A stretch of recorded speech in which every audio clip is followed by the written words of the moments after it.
एक तरीके से मटेरियल को हॉट करके उसको प्रेस करके कॉम्पैक्ट बनाते हैं जिससे उसकी स्ट्रेंथ बढ़े, उसकी फिजिकल टेस्टिंग वगैरह जो भी है उसमें स्ट्रेंथ में बढ़ जाए। एक्चुअल स्किल योजना यही है कि हमारे पास स्किल स्टाफ अवेलेबल नहीं हो पाता। अच्छा। तो मेरा अपना टेंडेंसी ये रहा है पिछले 10-15 साल से कि मैं जितने भी नए फ्रेशर बीटेक्स आते हैं उनसे काम मैं उनको अपनी इंडस्ट्री में रखकर एम्प्लॉयमेंट देता हूँ और उनसे कहता हूँ कि आप मेरे मैकेनिकल को सारा समझो। तो sir is there to support you guys. अगर आप आते हैं तो आप अपने हिसाब से, आपकी जो स्किल सेट्स हैं उस हिसाब से आप डिपार्टमेंट चुन सकते हैं। फिर आप कितना सीख रहे हैं, किस डिपार्टमेंट में आप ग्रो कर सकते हैं, वो डिसाइड करना आपका काम नहीं है, वो सर डिसाइड करेंगे या सर का जो एडमिनिस्ट्रेटिव डिपार्टमेंट है वो डिसाइड करेगा।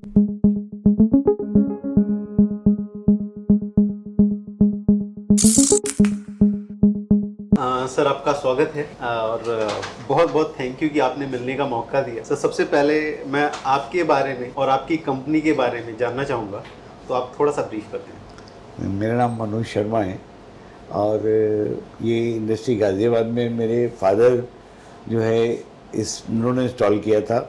उनकी कंपनी जो मदर कंपनी है उसका नाम स्टील स्मिथ था। और वैसे मेरे फादर जो 64 से ये फोर्जिंग इंडस्ट्री में है, ये ओपन फोर्जिंग इंडस्ट्री है, जो सारी यूनिट्स हैं ओपन फोर्जिंग है। फादर जो है वो 1964 से वर्किंग में है और हम ब्रदर हैं, 4 ब्रदर भी हम इसी फोर्जिंग इंडस्ट्री में ही हैं। और ये ओपन फोर्जिंग इंडस्ट्री है, इसमें जो स्टील का एक प्रोसेस है फोर्जिंग, जैसे रोलिंग एक प्रोसेस है, कास्टिंग एक प्रोसेस है, फैब्रिकेशन एक प्रोसेस है, ऐसे एक प्रोसेस फोर्जिंग है। तो फोर्जिंग में वो हम लोग जो एक तरीके से मटेरियल को हॉट करके उसको प्रेस करके कॉम्पैक्ट बनाते हैं जिससे उसकी स्ट्रेंथ बढ़े, उसकी फिजिकल टेस्टिंग वगैरह जो भी है उसमें स्ट्रेंथ में बढ़ जाए। ये हम लोगों का प्रोसेस है जिसमें एक लिमिट तक, मतलब हर एक हैमर एक लिमिट तक ही चलता है और एक लिमिट तक हम लाते हैं। जैसे हम लोग 50 kg से लेके 3 टन तक का सिंगल पीस हैंडलिंग करके हम बना लेते हैं और उसमें हम ज़्यादातर शाफ्ट्स है, गियर्स है, पिनियंस हैं, रिंग्स हैं, इस तरह के आइटम्स हम बनाते हैं। ये मैकेनिकल नाम्स हैं जो और आइटम्स के। तो मैं ये इफेक्ट जो यूनिट चला रहा हूँ मैं खुद 25 साल से चला रहा हूँ और जब मैं 25 साल का था तब मैं इंडस्ट्री में आया था और अब मैं 60 का हूँ इस टाइम और मुझे अपने आप चलाते हुए 25 साल हो गए। मैं 35 में अलग से होकर के इससे चला रहा हूँ इसको अपने आप। मेरे 2 बेटे हैं, वो मेरे साथ काम में आए हुए हैं और एक बेटा MBA है और एक बेटा ये ग्रेजुएट है। तो ये दोनों हमारे साथ अब काम कर रहे हैं और ये एक स्मॉल स्केल यूनिट है और हम लोग इस टाइम जो है एक अच्छी टर्नओवर में है, 30 करोड़ टर्नओवर में हम लोग ये चला रहे हैं ईयरली अपनी कंपनी। सर हमारा कस्टमर कौन कौन होता है? हमारे कस्टमर जो है ये मेन मैन्युफैक्चर ऑफ मिल में है, जैसे rolling mill manufacturers, sugar mill plant, cement plant, BHEL है हमारा बहुत बड़ा कस्टमर। हम एक्सपोर्ट भी कर रहे थे US pipeline flanges, fitting and flanges हम लोग एक्सपोर्ट भी कर रहे हैं। हम लोग 2002 से उस लाइन में भी हैं। और बाकी आइटम जो है हमारे पास जो ज़्यादातर तो ये मैकेनिकल टाइप से प्लांट में जुड़ता है, किसी न किसी प्लांट में ये आइटम जुड़ता है। जो भी हम लोग बनाते हैं एक रॉ में स्टेज पे बनाते हैं, फिनिश होकर के किसी प्लांट में आगे एडिशन होता है। जिस तरह से रोलिंग मिल प्रोसेस है उसमें यूज़ होता है, गियर्स ट्रांसमिशन है उसमें यूज़ होता है, ओवरहेड क्रेन्स होती हैं उसमें यूज़ होता है, रेलवे में यूज़ होता है। रेलवे को मैं काम कर चुका हूँ। तो हम लोग बहुत इंडस्ट्री से जुड़े हुए हैं। लगभग स्टील की सभी मशीन मैन्युफैक्चरिंग में यूटिलिटी ऑफ फोर्जिंग है। तो सर अपना जो प्रोडक्ट है ये प्रोडक्ट डायरेक्ट यूज नहीं आता, इसके बाद again it will go either in machining और एनी अदर प्रोसेस, फिर इसे हम यूज में लेके आते हैं। ऐसे तो देखो फोर्जिंग तो ऑटोमोबाइल सेक्टर में भी यूज होती है। हाँ जी। उसमें कई बार वो लोग जो सप्लाई करते हैं वो डायरेक्ट जाके उसमें फिनिश करके वो कंपोनेंट असेंबल हो जाता है। हमारे केस में हम लोग रॉ उनको देते हैं, हमारा जो कस्टमर है वो उसको फिनिश कराता है या किसी दूसरे पॉइंट पे फिनिश होकर के फिर वो आता है। बहुत कम केस में हम लोग भी करते हैं, हम लोग भी फिनिश बना के भेजते हैं जहाँ रेडी टू फिट होता है। हाँ। जैसे पाइपलाइन फ्लाइंग हम खुद बनाते हैं रेडी टू फिट, ड्रिलिंग करके उसको पाइपलाइन में लगा के वेल्ड करके डायरेक्ट यूज़ किया जा सकता है। जैसे US में हम सप्लाई करते हैं तो पाइपलाइन में जिस पाइपलाइन के साइज़ का होता है वो फ्लाइंज लगा के उसमें डायरेक्ट लगता है, उसका और कहीं अटैचमेंट होते हैं, कहीं और चीज नोजल्स होती हैं, कहीं और, वो उसमें यूज़ होता है ज़्यादातर। तो आपके प्रोडक्ट सिर्फ इंडिया में नहीं, इंडिया से बाहर भी हाँ, यूएस जाते में मैं खुद एक्सपोर्ट कर रहा हूँ। मैं मतलब हम 2002 से हम एक्सपोर्ट कर रहे हैं pipeline flanges, flanges. Forge flanges, okay, pipeline forge flanges. इसमें फोर्ज जो है वो डेफिनेशन हर जगह आएगी। हर जगह आएगी। हाँ, ठीक है सर। सर फ्लेंजेस का तो मेनली जहाँ पे पाइपलाइन है बंद करने के लिए एक यूज होता है, और कौन कौन सी फिटिंग्स आप लोग इधर से बनाते हैं जो डायरेक्ट यूज जाती हैं? जो फ्लैंजेस है ना, पाइपलाइन को पाइपलाइन से अटैच करने के लिए लगता है, अच्छा। बंद करने के लिए कहीं नहीं लगता।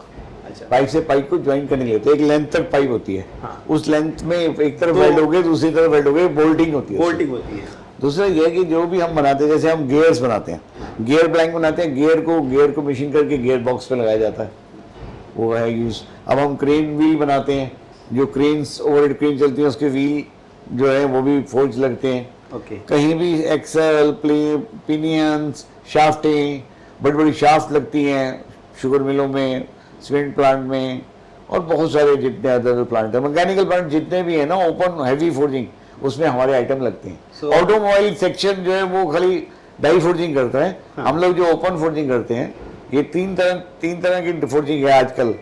डाई फोर्जिंग है, कोल्ड डाई फोर्जिंग तो बहुत कम फैशन है यहाँ पे, ओपन फोर्जिंग यहाँ बड़ा है। सर ओपन फोर्जिंग को एक बार आप एक्सप्लेन करेंगे? ओपन फोर्जिंग में ये है कि कोई भी ब्लैंक लिया जाता है, उसको शेप दी जाती है, हाथ मतलब मार्क प्रेस करके दी जाती है। कोई डाई नहीं है जो कि दोनों तरफ से दबाया उसको उस शेप में ले आए। अच्छा, डाई फोर्जिंग में आता है दोनों तरफ से दबा के उसी शेप में ले आता। आई गेस फैक्ट्री के अंदर अभी भी काम चल रहा है, हाँ। जिसकी इधर आवाज, हाँ, वाइब्रेशन फील कर रहे होती हैं है, हम लोग। होती है वाइब्रेशन। ओके, सो काफी बड़ी बड़ी इक्विपमेंट्स होते हैं। हाँ, कुछ छोटे कुछ बड़े, हमारे पास बहुत तरह के होते हैं। हम लोग ये नंबर ऑफ कंपोनेंट्स बहुत तरह के बनाते हैं। मीन्स जैसे आप मुझे ड्राइंग देंगे, एज पर यू ड्राइंग बनाएंगे। As per customer. हाँ, अगर मेरी रेंज में है वो, हाँ। कि मैं वो बना सकता हूँ, तो वो मैं एज पर योर ड्राइंग बनाऊंगा। आपके नहीं, कोई आपको चाहिए ग्रे मतलब 40 इंचेस का चाहिए, कोई आपको 30 इंच का चाहिए, 10 इंचेस का चाहिए, 3 फेस बोर्ड चाहिए उसमें, तो वो मैं आपकी ड्राइंग से बनाऊंगा। मतलब टेलरिंग कह सकते हैं हम यस, इसे। यस। ठीक है सर। सर इस इंडस्ट्री में अगर कोई फ्रेशर या एक्सपीरियंस पर्सन एंटर करना चाहे as a for job point of view, तो सर उसका क्या स्कोप रहता है? देखिए, जो मैं एक जो आपको बता दूं, जो ये मोदी जी ने स्किल्ड योजना बनाई है, ये एक्चुअल स्किल्ड योजना यही है कि हमारे पास स्किल्ड स्टाफ अवेलेबल नहीं हो पाता। अच्छा। और मेरा अपना टेंडेंसी ये रहा है पिछले 10-15 साल से कि मैं जितने भी नए फ्रेशर बीटेक्स आते हैं उनसे काम, मैं उनको अपनी इंडस्ट्री में रखकर एम्प्लॉयमेंट देता हूँ और उनसे कहता हूँ कि आप मेरे मैकेनिकल को सारा समझो। मैं खुद ना मैकेनिकल होते हुए भी अब इतना एक्सपीरियंस हो गया, मैकेनिकल बीटेक वाले को मैं गाइड करके बताता हूँ कि तू ये सीख और ये कर। तो एक्चुअल का मेरा बेस तो इंजीनियरिंग है, मेरा बिजनेस तो इंजीनियरिंग है। हाँ। तो मुझे तो इंजीनियर चाहिए। हाँ। तो वो एक्चुअल क्या होता है कि स्किल स्टाफ जो है वो जो निकलता है इंस्टीट्यूट से बीटेक, वो एक्चुअल बीटेक नहीं होता। ओके। वो कुछ भी ज़्यादा जानता नहीं है, क्योंकि देखिए जो आईआईटी से निकलते हैं उनकी बात तो जुदा है। उनको तो वो लोग जो बड़ी बड़ी इंडस्ट्री है वो ले जाती है वहाँ से। हमारे पास एचआरए का कोई सिस्टम नहीं कि हम कहीं से मैन पावर लेके आए। तो हमारे को तो अपने आप बिल्ड करने पड़ते हैं। जो पर्सन जो आएगा वो बीटेक में बिल्कुल फ्रेश होता है, उसको कई बार फार्मूला लगाना तक नहीं आता, उसको ये भी नहीं मालूम होता कि फार्मूला कैसे अप्लाई होगा, किस तरह से बात बनेगी। तो ऐसे में तो हमें वो आदमी चाहिए कि जो हमारे साथ एक बार हमारे साथ इंडस्ट्री में काम करता है तो 1-2 साल में वो अच्छे से ट्रेंड हो जाता है और वो हमारे प्रोसेस को तो अच्छे से जानता है। पर मैंने बताया स्टील में बहुत डिफरेंट प्रोसेस है। Yes. कास्टिंग बहुत बड़ा सब्जेक्ट है, फैब्रिकेशन बहुत बड़ा सब्जेक्ट है, रोलिंग बहुत बड़ा सब्जेक्ट है, ऐसे ही फोर्जिंग एक बहुत बड़ा सब्जेक्ट है।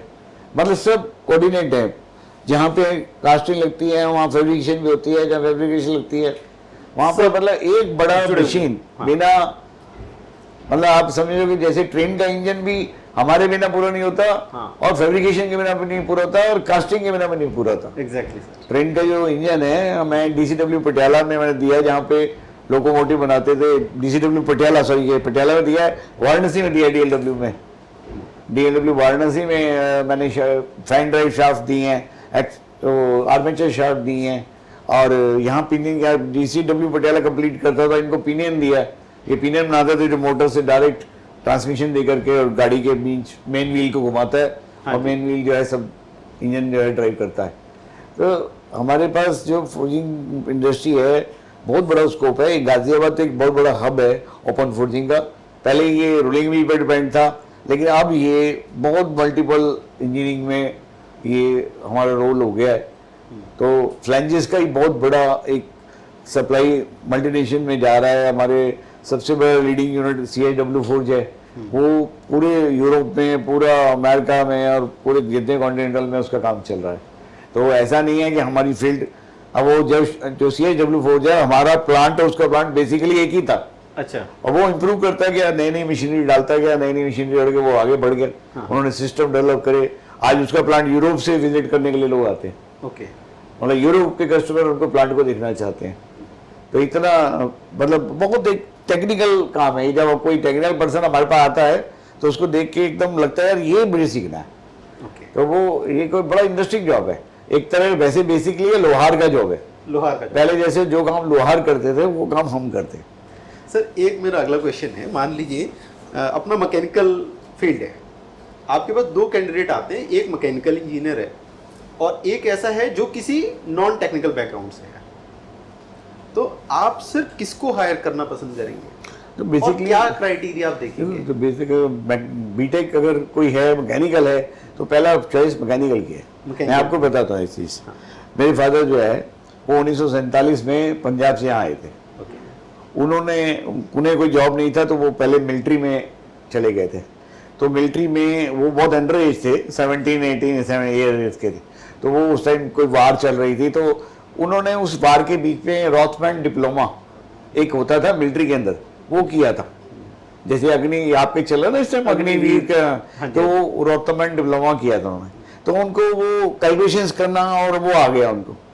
और जैसे ही वो वार खत्म हुई उनको निकाल दिया गया कि अंडर एज थे, ओके। 18 साल से नीचे थे, तो उनको निकाल दिया गया। फिर वो मैकेनिकल लाइन में चले गए। फिर वो धीरे धीरे धीरे धीरे वो जॉब करा, जॉब करके धीरे धीरे एक छोटी इंडस्ट्री लगाई, फिर वो बड़ी इंडस्ट्री लगाई, फिर एक ये फोर्जिंग इंडस्ट्री में वो आए। जिस समय वो फोर्जिंग इंडस्ट्री में आए थे कैलकुलेटर नहीं हुआ करता था, तो उनके पास एक मैकेनिकल वो होता था कैलकुलेटर, जिसको वो पहाड़ों के हिसाब से चलता था वो, तो वो उससे कैलकुलेशन करते थे। ओके। तो एक समय वो था और आज एक समय ये है कि मैकेनिकल होता है। लेकिन जो बेसिकली मैकेनिकल सीखा होता है उसको तो सब चीज़ थोड़ी देर में क्लियर हो जाएगी। हाँ। जो फ्रेशर आएगा उसको नहीं। लेकिन एक बात ये है कि जो सीखने का वो हो, वो तो अन्नान 10वीं पास भी लोग हमारे यहाँ बहुत अच्छा अच्छा काम करने वाले हैं। लेकिन ये उसका कोई बेस है ना, आदमी की सीखने की विलिंगनेस है। मैं इंजीनियर बनता हूँ, मैं बड़ा डॉक्टर तो सब बनते हैं, फिर एक बड़ा डॉक्टर कैसे बनता है? एक बड़ा डॉक्टर बनता है उसकी अपनी इच्छा से, वो जानना चाहता है, करना चाहता है, 10 कोर्स करता है, 10 तरह की फील्डों में जाता है। ऐसे हमारा काम है कि अगर कोई सीखना चाहे वो टाटा बिरला भी उसको हायर कर लेंगे, तो वो इतना बड़ा हो सकता है। तो ये जरूरी नहीं है कि उसकी बेसिक वो कहीं यूरोप से पढ़ के आया हो, ऑक्सफोर्ड से पढ़ के आया, ऐसा कोई जरूरत नहीं है। तो वो कहीं भी पढ़ा हो, लेकिन उसका ज्ञान जो है बढ़ाने की क्षमता हो उसमें। मतलब ऐसा कैंडिडेट हो जो सीखना चाहता हो। हाँ, जो सीखना चाहता हो। हाँ। जो आगे बढ़ना चाहता हो, जिसको इंटरेस्ट हो कि ये चीज़ कैसे और क्यों, और फिर इसको मैं ऐसे करूँ तो ये कैसे हो सकता है। स्कोप कभी खत्म ही नहीं होता। सर आज भी हम यूरोप से 50 साल 100 साल पीछे हैं। यूरोप में जो आज हो रहा है, जो उससे 100 साल तो कम से कम पीछे। जापान मान से तो 150-200 साल पीछे। सर इन सारी कंट्रीज में जो टैलेंट जाता है, हम यूएस की बात करें, किसी भी बड़ी कंट्रीज की बात करें, वो इंडिया से टैलेंट जाता है। तो सर ऐसा हम लोग कहाँ मिस्टेक करते हैं, हमारे फ्रेशर्स कहाँ मिस्टेक करते हैं, और क्या उन्हें नहीं मिस्टेक करना चाहिए जिससे कि हम इंडिया को आगे लेके जा सकें? देखो क्या होता है, दही मक्खन निकालते हैं ना, तो मक्खन निकाल के मक्खन तो ऊपर आ जाता है, छाछ नहीं किया जाता है। तो छाछ रहता है इंडिया में और मक्खन चला जाता है विदेश में। तो वो उनके पास जो HRA सिस्टम है या वो उठाने का है, वो पहले से आदमी को एज्यूम कर लेते हैं कि किसकी कितनी क्षमता है काम करने की। और हम लोग तो आदमी देखेंगे तो 2, 4, 5, 6 महीना में मालूम पड़ता है कि क्या इतना टाइम तो नहीं दे सकते ना उसको, कि हमें पता नहीं चलता कि कितना जानकार है।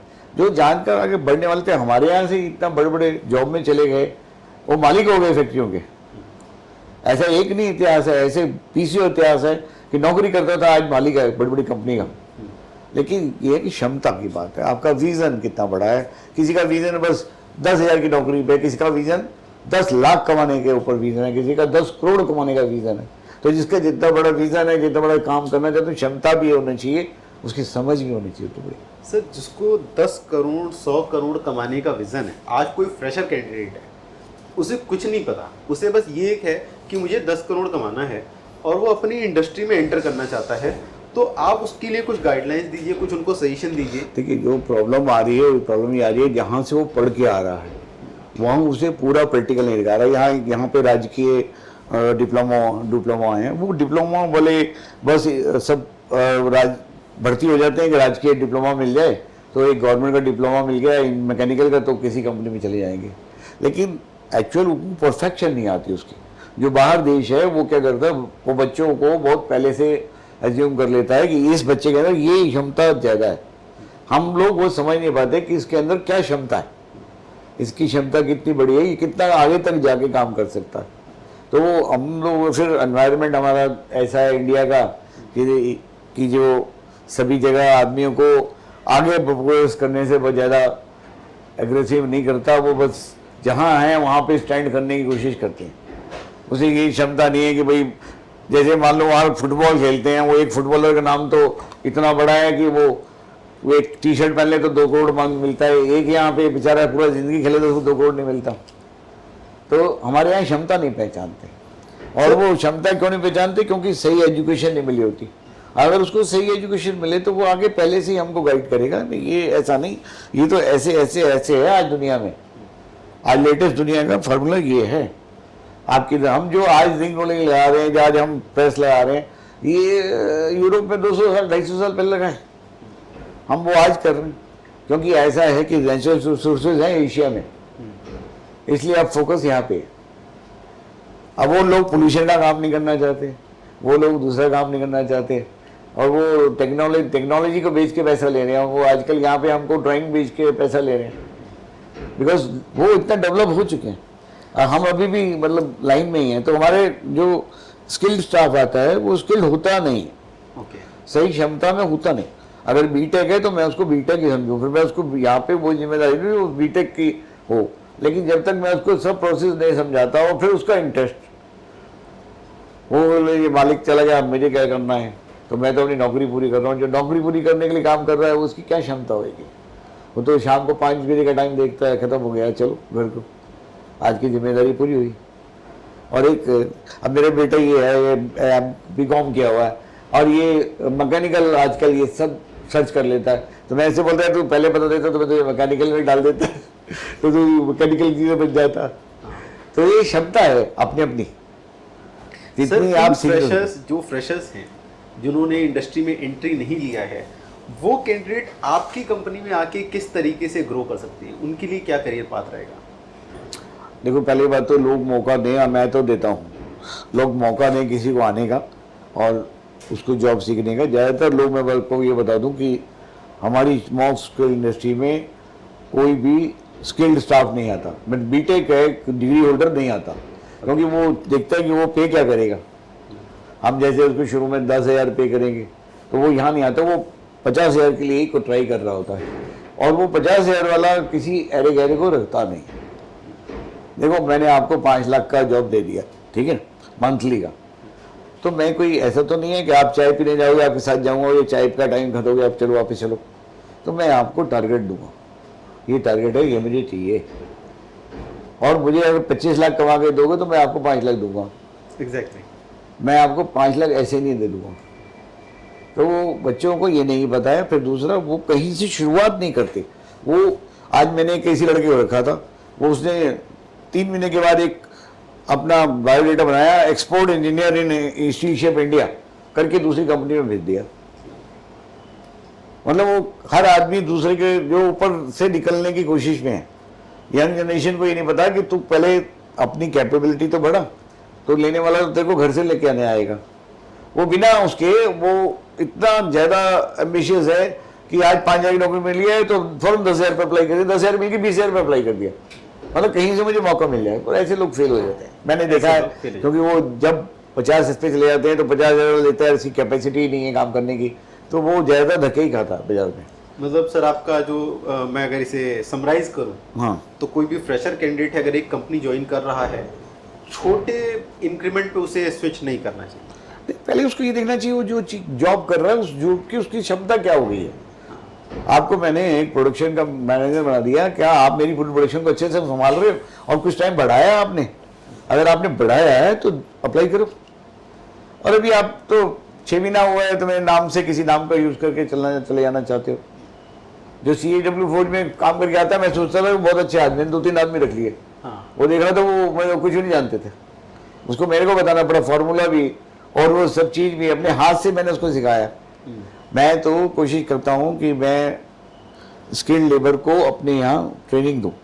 मेरी फैक्ट्री एक ट्रेनिंग का इंस्टीट्यूट बन जाए।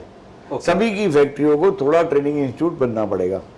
जैसे जैसे सभी फैक्ट्रियाँ थोड़ा ट्रेनिंग इंस्टीट्यूट बनेगी, जो गवर्नमेंट अपने घर में स्किल नहीं कर सकती। वो फील्ड में ही करेगी जहाँ काम हो रहा है। किसी भी कंपनी में जहाँ काम हो रहा है वहीं पे स्किल्ड किया जाएगा, यहाँ नहीं, अपने घर पे नहीं, या किसी वो इंस्टीट्यूट में नहीं। इंस्टीट्यूट में 4 मशीन रख करके वो उसी में सिखाएगा, वो प्रैक्टिकल नहीं सीखेगा, प्रैक्टिकल कंपनी में सीखेगा। सर, ये आपका बहुत बड़ा इनिशिएटिव है कि आप कह रहे हैं कि मैं अपनी कंपनी को ही एक इंस्टीट्यूट बना के और वहाँ पे मैन पावर को स्किल करके आगे लेके जाना चाहता हूँ। तो सर दिस इज लाइक, अगर ऐसे इनिशिएटिव बाकी कंपनियां लें तो डेफिनेटली हमारा देश भी जर्मनी या बाकी किसी डेवलप कंट्री की तरफ आगे बढ़ेगा। मैंने इसे प्रैक्टिकल किया। मेरे एक बहुत स्किल्ड आदमी था, वो नौकरी छोड़कर चला गया। अब उसने ये सोचा कि अब ये मेरे को दोबारा बुलाएंगे डबल तनख्वाह पे, क्योंकि मैं अब ये काम इनका चलेगा नहीं मेरे बिना। तो मैंने क्या बोला, मैंने 4 नए फ्रेशर रख लिए और उनको मैंने खुद सिखाना शुरू करा। वो धीरे धीरे धीरे करके 1-2 आदमी तो प्रोडक्शन के मास्टर हो गए, 1-2 क्वालिटी के मास्टर हो गए। वो धीरे धीरे धीरे धीरे अच्छे, आज वो जहाँ मैंने रखा था उससे 5 गुना सैलरी पे काम कर रहे हैं। तो वो स्किल्ड हो गए और फिर वो जितनी बड़ी कंपनी में जाते हैं उतना स्किल्ड हो जाते हैं। मेरी छोटी कंपनी है, मेरे से बड़ी कंपनी जाते हैं, वहाँ और स्किल्ड होते हैं। अब मैं टाटा में भर्ती हो जाऊँगा तो मैं टाटा ही की तरह ही काम करूँगा ना, तो मैं कोई ऐसा तो नहीं है अपने तरह ही काम करता रहूँगा। तो जो जिस लेवल पे है वो उस लेवल पे जा रहा है, पर विजन बनाने की जरूरत है। पहली बात तो जो भी नए फ्रेश आते हैं उनको ये सोचना चाहिए जो हमें जॉब मिला है उसमें हमारी परफेक्शन कितनी हो गई, क्या हमने काम करना सीख लिया, क्या हमने उसको इम्प्रूवमेंट करना सीख लिया, क्या अब मेरी मास्टरी है इस मामले में। तो जब मेरी मास्टरी हो जाए फिर मुझे किसी की चिंता कहाँ रहती है। आप भी मतलब जहाँ पे हो आज, उससे ज़्यादा जब आपकी मास्टरी हो जाएगी तो आप यहाँ पे थोड़ा सोचोगे, वो जो दूसरा वाला है वो आपको पकड़ेगा। बिल्कुल, तो वो आपके विजन को पकड़ेगा। आज के दुनिया में दिमाग की दुनिया है, मेहनत की दुनिया नहीं है। तुम्हारा काम है मेहनत का, हाँ जी, तो मेहनत की दुनिया नहीं है, दिमाग की दुनिया। दिमाग से चलना चाहते लोग, तो अपने दिमाग से फटाफट लगा के अपना बायोडाटा 4 जगह डाल दिया और 4 जगह अप्लाई कर दिया 4 सोर्सेज पे, और उसको कुछ भी बायोडाटा को मैनिपुलेट करके लिख दिया। लेकिन जो रखने वाले हैं वो उनसे भी बहुत समझदार है, वो कोई भी बेवकूफ़ नहीं है। वो 2 दिन में पहचान जाते हैं कि वो कहाँ खड़ा है। तो पहले मेरे को जहाँ जाना है मेरे को वहाँ अपनी क्षमता प्रूव करनी पड़ेगी। ऐसा नहीं है कि मैं किसी का नाम लेके तो घुस गया लेकिन उससे ही हमेशा चलेगा, ऐसा नहीं है। आपको एक न दिन अपनी क्षमता को तो दिखाना पड़ेगा। तो मैकेनिकल में भी ऐसा ही हो रहा है कि बच्चे ये सोचते हैं पापा ने 5 लाख रुपए खर्च के डिग्री दिलवा दी। मैं तो बहुत वरीड होता हूँ कि माँ बाप के पैसा खर्च हो रहा है, 5-5, 10-10 लाख रुपए बेचारे कैसे खर्च कर रहे हैं मालूम नहीं, कर्जा लेकर के, लोन लेकर के अपने बच्चों को पढ़ाते हैं। वो मैकेनिकल होता ही नहीं है। Exactly. मैं ये बता रहा हूँ 90% जो अराउंडिंग निकल रहे हैं वो कोई भी नहीं होता। जब तक कि ये BHU से नहीं पड़ेगा, IIT से नहीं पड़ेगा, वो उतना परफेक्शन नहीं आता। और IIT वाला भी प्रैक्टिकल जब तक नहीं करेगा वो भी इंजीनियर नहीं बनेगा। हाँ, IIT वाले जाकर के अमेरिका में बैंकों में जॉब कर रहे हैं, तो इसका क्या मतलब? क्योंकि वो जो क्षमता तो है उनकी, उसकी क्षमता को किसी ने डाइवर्ट कर दिया। उसकी क्षमता को कोई डाइवर्ट करके ले गया और किसी और लाइन में लगा दिया। तो हमारे यहाँ पे क्या है कि यही एक कमी है जो मोदी जी ने सही पहचाना है कि भाई स्किल्ड करें, पर स्किल्ड का किस तरह करा जाए। मैंने देखा लोगों के, उन्होंने इंस्टीट्यूट हायर कर लिए, उन इंस्टीट्यूट में वो स्किल्ड के बोर्ड लग गए, वो कराना शुरू कर दिया, लेकिन फिर भी स्किल्ड नहीं हुआ। स्किल्ड होगा प्रैक्टिकल फील्ड के। जब हम लड़ाई लड़ने जाएंगे तो हम लड़ाई लड़ना जानेंगे। जब हम आर्मी के बॉर्डर पे पहुंच जाएंगे तब हमको मालूम पड़ेगा कैसे किसी को मारना चाहिए, कैसे किसी को करना चाहिए, वहीं पता चलेगा। यहाँ घर बैठे वो नहीं मालूम पड़ता कि बंदूक कैसे चलती है, तो वहीं जाके मालूम पड़ेगा। यहाँ पे बंदूक चलाने के लिए आप अपना कंपनी में फ्रेशर्स को मौका देते हैं? पूरा मौका देते हैं। और मैं तो बहुत अच्छा लगता है कि जिस टाइम कोई सीख रहा होता है, फ्रेशर ले सकते हैं जस्ट जिससे वो सीख सकें। ठीक से। कितने लोगों को आप सर एक बार में फ्रेशर्स को मौका दे सकते हैं? देखिए मेरे हिसाब से मेरे पास जो है 4-5 लोगों को मौका दे सकता हूँ मैं। ओके। तो जो एट ए टाइम पे 4-5 लोग मेरे साथ काम करते रहे, हाँ। मैं उनको अलग अलग 4 मेरी शॉप है तो 4 शॉप पे अलग अलग लगाए रखूँ, मशीन शॉप में लगा दूँ, कटिंग शॉप में लगा दूँ, फोर्थ शॉप में लगा दूँ, है नी, कहीं पे मेंटेनेंस में, इंस्पेक्शन में लगा दूँ। तो मेरी अभी दिखा दूंगा मैं शॉप वाइज कैसा आपको भी दिखाता हूँ फील्ड में। सर मेंटेनेंस का कितना रोल रहता है किसी कंपनी को बहुत बड़ा आगे लेके जाने का? बहुत बड़ा, बहुत बड़ा है, बहुत बड़ा है। और वो सब चीज़ कल्चर पे डिपेंड है। आप मेंटेनेंस का कल्चर क्या है आपके पास। अगर आप मेंटेनेंस की जैसे बाहर के देश का है वो नोट करके रखते हैं नोटबुक में कि इसकी मेंटेनेंस अब की थी, इसकी ये कब की थी, ये अब की थी, ये पॉट बदली करता है कि हिस्ट्री होती है। हाँ। मतलब अगर आप मशीन के खरीदने जाओगे तो उसको उससे मेंटेनेंस का पूरा हिस्ट्री ले लो। वो तो ये भी बताते हैं, हम मशीन खरीदने जाते हैं तो वो बताते हैं हमको इस साल में हमने इनको वो कराया था, अपग्रेड कराया था। ओके। वो हमको ये भी बताते हैं। तो दे हैव रिकॉर्ड। अच्छा बाहर का सिस्टम में क्या है कि जो भी काम करते हैं रिकॉर्ड करते हैं। रिकॉर्ड जो ISO 9000 के सिस्टम है वो हम फॉलो नहीं कर रहे। सब लोगों ने सर्टिफिकेट ले रखे हैं, फॉलो कोई नहीं करता, फॉलो कोई नहीं करता। अगर वही सब फॉलो होने लग जाए तो बहुत आगे दिखा। दूसरा ये कि मैं बता दूं आपको, ये तो सिस्टम बताने के लिए लाया गया है क्योंकि अगर कोई ISO को यूज़ करेगा उसे समझ में आएगा हर चीज़ कैसे रखी जाती है। तो और जो जितनी बड़ी कंपनी है वो उसी कंपनी से काम करेगी जो उसके लेवल पे आ जाएगा। मारुति किसी और को वेंडर नहीं बनाएगी अपने वेंडर के अलावा जब तक वो उसके लेवल पे आगे काम नहीं करेगा। जापानियों को तो मैंने खास देखा है, जापानी किसी से कोई एंटरटेन नहीं करते, वो एंटरटेन ही नहीं करते। कॉस्ट तो कोई मैटर ही नहीं है। आप पैसा बनाते हो और वो उससे बिल्कुल सेटिस्फाइड है कि आपको बनाने का पता है और करने का पता है तो आपसे काम करेंगे। वो किसी भी आदमी से ट्राई नहीं करते। आज सस्ता मिल रहा है ट्राई कर लें, ऐसा नहीं है। आज ऐसा है कि ऐसा वो कर लें, वो ट्राई वो नहीं है। सर आप कॉल रिसीव कर खास इंटरकॉम। ओके सर, जैसे कि मेंटेनेंस एक बहुत बड़ा रोल प्ले करता है कि हमारी जो इक्विपमेंट हैं वो मेंटेन्ड रहें, उनके अंदर कोई प्रॉब्लम ना आए फ्यूचर में। तो एक मेंटेनेंस की पोजीशन भी आपकी कंपनी में एक रिकॉर्ड होना चाहिए पर्टिकुलर, और उस रिकॉर्ड के अकॉर्डिंग अगर आप चलते हो तो एक हर मशीन की लाइफ होती है, तो उसके अकॉर्डिंग आप आराम से मेंटेनेंस कर सकते हो। तो उसमें 2 तरह से मेंटेनेंस हो सकती है, इन हाउस स्टाफ हो सकता है, एक एसोसिएट कंपनी हो सकती है जिससे कि आप मेंटेनेंस करो। उसका भी हमारी इंडस्ट्री में एक बहुत सेटबैक है, एक आदमी दूसरे को नहीं बताना चाहता, दूसरे की मदद नहीं करना चाहता, तो वो बहुत दुविधा है। अदरवाइज एक आदमी जो परफेक्ट है वो मार्केट में पॉपुलर है, किसी को दूसरे को पता है, हर आदमी उससे सर्विस लेकर के अच्छे से मेंटेनेंस कर सकता है अपनी मशीन की। अब हम तो मैकेनिकल स्ट्रीम में आप बता दें कि हालत ये है कि हम लोग अपनी मशीनों की खुद मेंटेनेंस करते हैं, या बहुत कम केस में जहाँ पे हमें हाइड्रोलिक सिस्टम है या कोई इलेक्ट्रिक पार्ट्स हैं वहाँ बाहर से अवेल करना पड़ता है, वहाँ थर्ड पार्टी। मैकेनिकल हम खुद करते हैं। सर अगर टोटल क्वालिटी मैनेजमेंट की बात की है तो जितनी भी कंपनियां ग्रो कर रही हैं उन्होंने कहीं ना कहीं TQM को इम्प्लीमेंट करके ही वो आगे बढ़ पाए हैं। जैसे आप जापानीज़ कंपनी का भी आप एग्जांपल दे रहे थे कि उन्होंने हर एक स्टेप में टोटल क्वालिटी मैनेजमेंट को इम्प्लीमेंट किया है। तो हमारी अपनी इंडस्ट्री में कितना स्कोप है TQM का?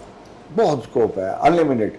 ये तो समझिए कि हम तो अभी 0 पे ही हैं या 2-3 पे हैं, अभी तो 100 का आंकड़ा पार करना है। ओके। जापानियों का आपने बोला, मैं बता दूं आपको, डायमंड पिस्टन करके ये नॉर्दर्न रीजन में बहुत बड़ी कंपनी थी जो डायमंड पिस्टन के नाम से पिस्टन बनाती थी। एक दिन वो दिल्ली के मारुति उसमें ऑफिस में पहुंच गया, उसने बोला मेरा नाम डायमंड पिस्टन है, ऐसे मैं 10 लाख पिस्टन बनाता हूँ। स्कूटर में पिस्टन लगते थे, आपको ध्यान नहीं होगा तो। हाँ जी। तो बोले जी अच्छा, बहुत अच्छी बात है, आप बैठो। वो एक रिकॉर्ड निकाल कर लाया और उस रिकॉर्ड में उसने उसको खोला और उसमें 4 पिस्टन बनाने वाले थे, श्री राम पिस्टन ऐसे करके, उषा पिस्टन। बोले are you are in this चफोर? वो बोला जी नहीं। Okay thank you, let's close. Because वो 4 कंपनियां TQM को फॉलो कर रही थी। अगर आप इसमें 4 हो तो आप चाहे नॉर्दर्न रीजन में 10 लाख बेचते हो और ये सारे 10 लाख नहीं बेचते तो महीने में तो भी मंजूर है, लेकिन करना ही इंचार्ज सही है क्योंकि ये बिकॉज ये हमने जस्टिफाई कर लिया कि ये लोग इस तरीके से काम करते हैं, हम अपनी मारुति गारमेंट्स का पिस्टन लगा सकते हैं। They are following quality parameters. बस ऐसा ना हो कि पिस्टन जाम हो जाए और तुम्हारे यहाँ पता चला कि तुम्हारे लेबर ने गलत कर दिया, तुमने गलत माल खरीद लिया, ये वो ठीक नहीं होता।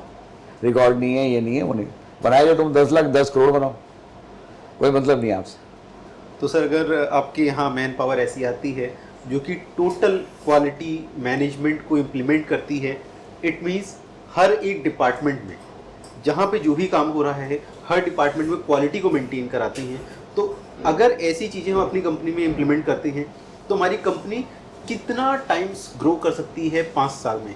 मैं ये तो नहीं कहूँगा 1 साल में ग्रो कर पाएगी। तो आप विजन बनाए जाओ। अगर आपने मालूम तो ये कहते हो कि मैंने इस बार अपनी क्वालिटी को 10% इम्प्रूवमेंट करना है, 25% इम्प्रूव करना, तो आप एक टारगेट बना लो और उसी तरह टारगेट में आपने क्या क्या मशीन और क्या क्या सिस्टम चेंज करना है वो बना लो। मैंने बोला ना, तो अभी तक तो 100 का आंकड़ा पूरा करना है, अभी तो कहीं खड़े ही नहीं है हम लोग। सो देयर इज ह्यूज जो रिक्वायरमेंट। मैं आपको बता दूं, एक आप और चीज सुन लो, हाँ जी सर। जो स्क्रैप है ना यूरोप की, हाँ जी। उससे मैं फोर्जिंग कर दूं, one of the best forging होती है। ओके। और जो यहाँ का फ्रेश इंगट है उससे मैं फोर्जिंग करता हूँ तो 3rd क्लास फोर्जिंग होती है। सर रीजन तो बिहाइंड, हमें कहाँ पहुँचना है अभी आप देख लो। Sir reason behind this, Even back then knows कि how to make the steel। Tata का स्टील यूज करूंगा, one of the best steel है। टाटा के स्टील और यूरोप के स्टील में फर्क नहीं है। अब मैं किसी थर्ड से लेता हूं तो बहुत फर्क है। तो ऐसे बहुत से हैं, टाटा एक नहीं है, ये टाटा आज बहुत हो चुके हैं। लेकिन अगर बेस्ट स्टील इस्तेमाल करना, जैसे आप लुधियाना में जाते हो, आरती स्टील है, वर्धमान स्टील है, ये लोग ये Quality। अरोड़ा वालों से हम लोग माल ले रहे हैं, हम यहाँ ले रहे हैं उनसे माल, वो one of the best steel है। मतलब मेरी सारी नॉर्म्स उसमें टेक्निकल नॉर्म्स पूरी होती हैं, मैं कंपोनेंट आराम से सप्लाई कर सकता हूँ। मेरे पास क्वालिटी प्लान आते हैं, कंपोनेंट के साथ क्वालिटी प्लान भी देती है क्वालिटी हमें कस्टमर कि you have to follow this. BHEL भी क्वालिटी प्लान देती है हमें BHEL का प्लांट भी यूज़ करना पड़ता है। सर हमारी जो ऑडियंस है ये एक स्टूडेंट हैं जो कि फ्रेशर हैं। इन लोगों ने 5 साल 10 साल गवर्नमेंट जॉब की प्रिपरेशन की है और उनको कहीं से वो अपॉर्चुनिटी नहीं मिली, बट अभी उन्होंने कुछ क्वालिटी से रिलेटेड सर्टिफिकेशन की, इंस्पेक्शन से रिलेटेड सर्टिफिकेशन की है और प्रैक्टिकल नॉलेज उन्होंने सीखा है। अब वो और प्रैक्टिकल नॉलेज आपके यहाँ सीखना चाहते हैं। कोई भी दिक्कत नहीं है, वो पहले अपना विज़न बनाएं, जो जॉब मिले उसको छोटा बड़ा समझे बिना पहले वो जाएं, उसमें काम करें, उसकी पीक कैसे, उसमें क्या मैक्सिमम वो सीख सकते हैं वो सीखने की कोशिश करें, ना कि जॉब करें। जॉब नहीं करने का है, जॉब नहीं करना है, जॉब नहीं करने का है, सीखना है। ये जो आजकल जो है ना, वो जो हमारे बेटा आया हुआ है वो MBA तो वहाँ कर रहा है, यहाँ पे वो क्या बोलते हैं उसे ट्रेनिंग करने को, इंटर्नशिप, वो इंटर्नशिप कर रहा है, तो वो अपने घर बैठा हुआ। मैंने बोला ये कौन सी इंटर्नशिप है भाई, घर बैठ गए, वो वहाँ तो ऐसा है कि मजा वो नहीं आ रहा नहीं, ये सब इंटर्नशिप है। पहले के 5 साल इंटर्नशिप है, 5 साल पहला आप ये मान के चलें कि आप फिर दोबारा एक इंटर्नशिप कर रहे हैं और उसी से लिंक गए, ये उसी से लिंक्ड है। जो मैंने पढ़ा था उसको मैंने प्रैक्टिकल करना है और इसका एक पीक देखना है। इस लाइन में, जिस लाइन में मुझे जॉब मिला है, मैं उसका एक पीक देखूंगा कि मैंने अगर प्रोडक्शन मैनेजर लिया है तो मैं टाटा के प्रोडक्शन मैनेजर से अपने आप को टैली करना चाहता हूँ कि वो कैसे करता है और वो क्या सोच के करता है। तो वो सीखना है, धीरे धीरे धीरे धीरे उसकी ओर बढ़ना है। तो जब उसका विजन बन जाएगा कि मैंने को तो जॉब नहीं करना, अब जॉब करना है, तो सबसे पहले आदमी देखता है 10,000 में गुजारा होएगा कि 20,000 में होएगा कि 25,000 में होगा, तो वो वहीं रहता है, पैसे में उलझ जाता है। उसको ये पता नहीं होता कि ये, फिर वो आज गलत रास्ते जल्दी अडॉप्ट कर लेते हैं लोग, और जल्दी आप गलत देख ही रहे दुनिया तो आधे से ज़्यादा गलत रास्ते से अडॉप्ट करने की कोशिश में है कि जल्दी से जल्दी पैसा 4 गुना हो जाए। ऐसा नहीं होता, ऐसा नहीं। वो अगर आप एक जॉब कर रहे हो तो एक जॉब का तो परफेक्शन चाहिए ना। अब जिन्होंने वो जहाज है आज तक हम नहीं बना पा रहे, अब ये अमेरिका वाले बना रहे हैं, या तो बोइंग बना रहे हैं, एयरबस बना रहे हैं, हमारे यहाँ कोई एयरबस पैदा नहीं हुई। कैसे, क्यों? हमारे इंजीनियर वहाँ काम कर रहे हैं, इंडियंस ही काम कर रहे हैं, गूगल में इंडियंस काम कर रहे हैं, फेसबुक में इंडियंस काम कर रहे हैं। हम फेसबुक नहीं बने, हम गूगल नहीं बने। तो विजन तो इतना बड़ा है, तो उसको पहले 5 साल आप ये ना सोचें कि आप जॉब करेंगे, आप सोचें कि मुझे अभी तो बहुत प्रोग्रेस करना, अभी तो मैं प्रैक्टिस कर रहा हूँ और पिछले अगले 5 साल तो मुझे देखना ही भी नहीं है कि मुझे जिस जॉब में जाऊँगा अगले जॉब को उससे ज़्यादा सीखने के लिए करूँगा, अगले पैसे के लिए नहीं करूँगा। अगला जॉब में कम पैसे मिलेगा तो करूँगा, सीखने को ज़्यादा मिलना चाहिए। आज मेरे को 10,000 मिल रहा है, मेरे को 9,000 मिलेगा, 10,000 मिलेगा, 8,000 मिलेगा, चलेगा, लेकिन मैं सीखूंगा उसमें क्या है। जब आपका कमांड बढ़ता जाएगा आपको कहना नहीं पड़ेगा। सर ये जो काम हम यहाँ लोग 50 लोग कर रहे हैं, हाँ, जापान वाले मशीन की मदद से 2 लोग कर रहे हैं, 2 लोग कर रहे हैं, यूरोप वाले 8 लोग कर रहे हैं, अमेरिका वाले 10-12 लोग कर रहे हैं, हम लोग यहाँ मैन पावर से काम कर रहे हैं। तो रीज़न तो ख़त्म कोई होना ही नहीं है। मैकेनिकल तो एक बहुत बड़ा फील्ड है, बिना मैकेनिकल के कोई चलता नहीं है। दुनिया बार बार सोचती है कि शायद आज नया युग जो है वो हो गया, ये इलेक्ट्रॉनिक की जो आईटी का हो गया, इसका हो गया, लेकिन ये नहीं है। इसके बाद भी जो फील्ड है, खेती भी हमें दोबारा करनी पड़ रही है, हमें खेती भी एक दिन दोबारा करनी पड़ेगी। हमें खेती भी एक दिन दोबारा करनी पड़ेगी सबको। इतना हालत कमाना सबका हो जाएगा। और आजकल पढ़े लिखे बच्चे है मैं एक जीवन विद्या में हूँ, वहाँ पे बड़े बड़े लोग जॉब करके आके फिर दोबारा से जीवन शुरू कर रहे हैं कि हम खेती से अपना जीवन शुरू करेंगे। तो ये मैं आपको ये बताना चाहता हूँ कि अगर स्किल्ड होना है तो पूरा स्किल्ड नहीं, और अधूरा ही रह रहा है, अधूरा ही है। जो पूरा आदमी है उसको काम कहने की ज़रूरत है। आज जो बड़ी बड़ी कंपनी के CEO हैं वो ज़्यादा क्वालिफाइड नहीं है, उनको ज़रा हिस्ट्री निकाल लो उनकी। वो बड़ी कंपनियों के CEO ज़्यादा क्वालिफाइड नहीं है, उनसे ज़्यादा क्वालिफाइड उनके नीचे काम कर रहे हैं, लेकिन वो अलग है, वो अलग है, उसका स्किल अलग है, वो कमांड कर रहा है। वो शायद कम पढ़ा लिखा है अपने जूनियर से, लेकिन लेकिन यंग जनरेशन में बहुत पोटेंशियल है। यंग जनरेशन बहुत आगे बढ़ सकती है, क्योंकि देखिए हमेशा जवान लोग ही आगे बढ़ते हैं। उनमें पोटेंशियल हर तरह से ज़्यादा होता है। उनकी शारीरिक क्षमता, उनकी मानसिक क्षमता बहुत अधिक होती है, उनकी समझ फ्रेश होती है। बच्चा है, उसका दिमाग एकदम खुला होता है, जो चीज़ बताओगे एक बार में समझ जाएगा। बूढ़ा है, उसको 10 बार भी बताओगे नहीं समझेगा। जवान जो रिजल्ट है वो नहीं समझेगा। तो मेरा कहना है कि बजाय बेसिक समझने के लोग गलत समझ रहे हैं। जो चीज़ नहीं होना नहीं चाहिए उसको कर रहे हैं कि भाई जल्दी चेंज करने से जल्दी पैसा बढ़ जाएगा। हम स्मार्ट हैं, हम लोगों ने 4 जगह चेंज करके अपनी सैलरी इतनी बना ली, तो सैलरी बना ली बस, उसके आगे कुछ भी नहीं है, उसके आगे कुछ भी नहीं है। अगर उसमें क्षमता है उसकी सैलरी को कोई इशू नहीं है। आज जो गूगल में जो इंडियन ही चला रहा है जो CEO, उसकी क्षमता उसकी सैलरी की क्या गिनोगे आप? उसकी सैलरी का क्या गिनोगे आप? ऐसे तो अच्छी इंडस्ट्री लगा के नहीं मिलता जितना वो अकेला सैलरी पा रहा है। तो क्षमता का कोई हिसाब थोड़ा है। क्षमता तो आपको बढ़ानी है। आपने एक कोर्स कर लिया, आपने सोचा अब मुझे तो डिप्लोमा ये है, इसके ब्याह पे मुझे नौकरी मिलनी चाहिए, इसके ब्याह पे थोड़ा नौकरी मिलेगी। The more you will learn after entering into the industry, बस। और चांसेस की कोई कमी नहीं है। लोग दुनिया बेकार कह रही है कि बेरोजगारी कहीं है नहीं। हम यहाँ तो लेबर के लिए तरस रहे हैं, स्किल्ड पावर के लिए तरस रहे हैं, और सारी इंडस्ट्री तरस रही है। आज सारी इंडस्ट्री इसलिए काम छोड़ रही है कि यार हम कहाँ से मैन पावर अरेंजमेंट करें, हमारे लिए इतनी मैन पावर अरेंजमेंट करना काम नहीं है। सब गवर्नमेंट कहती है और न्यूज़पेपर में हम देखते हैं अनएम्प्लॉयमेंट बहुत है, और आप अभी कह रहे हैं कि मैन पावर की कमी है, स्किल्ड मैन पावर बहुत कमी है। आप किसी भी इंडस्ट्री में जाकर पता कर लो, सभी को कमी है। और सब आगे एक्सपेंशन नहीं करना चाहते, क्योंकि एक्सपेंशन के बाद फिर वही कहीं लेबर नहीं, कहीं रॉ मटेरियल नहीं, कहीं कुछ नहीं। सर ये गैप कहाँ पे आ रहा है कि गवर्नमेंट की डेटा, न्यूज़ मीडिया कुछ और बोल रही है, इंडस्ट्री वालों से बात करते हैं, वो कहते हैं कि ओवरऑल तो ग्रोथ हो रही है, ओवरऑल ग्रोथ हो रही है। ओवरऑल ग्रोथ का बहुत इम्पैक्ट है इस टाइम, काफ़ी पोटेंशियल है, और पहले से सुविधाएं हमारी बहुत ज़्यादा हैं। मैं देखता हूँ जब मैं इंडस्ट्री में आया था और जो हम लोग जिस तरह से काम करते थे, आज उससे बहुत ज़्यादा हमारे पास सुविधाएं हैं जिनसे हम काम कर रहे हैं, और अच्छी मशीन्स हैं, अच्छी मैन पावर है।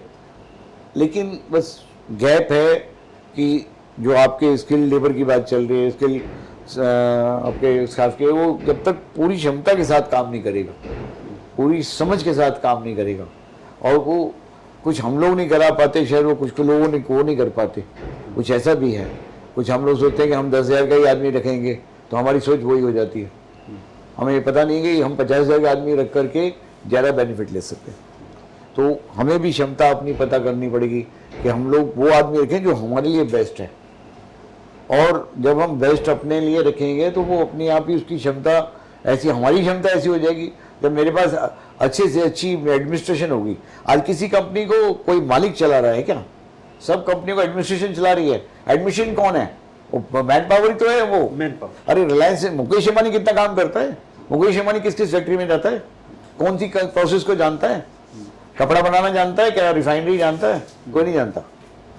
वो केवल एडमिनिस्ट्रेशन जानता है कि कैसे खरीदी जाती है, उस एडमिनिस्ट्रेशन से कैसे काम किया जाता है। वो इतना स्किल्ड एडमिनिस्ट्रेशन है कि उसको खरीदने के बाद फिर वो आराम से बैठ सकता है। मेरे को तो लैपटॉप पर बता दे कितना बनाया आज, इतना बनाना है मेरे को। वो जाएके बोलेगा कि भाई आज तेल इतना क्यों छना, इतना क्यों नहीं छन गया, आज इतना तेल चाहिए था मेरे को।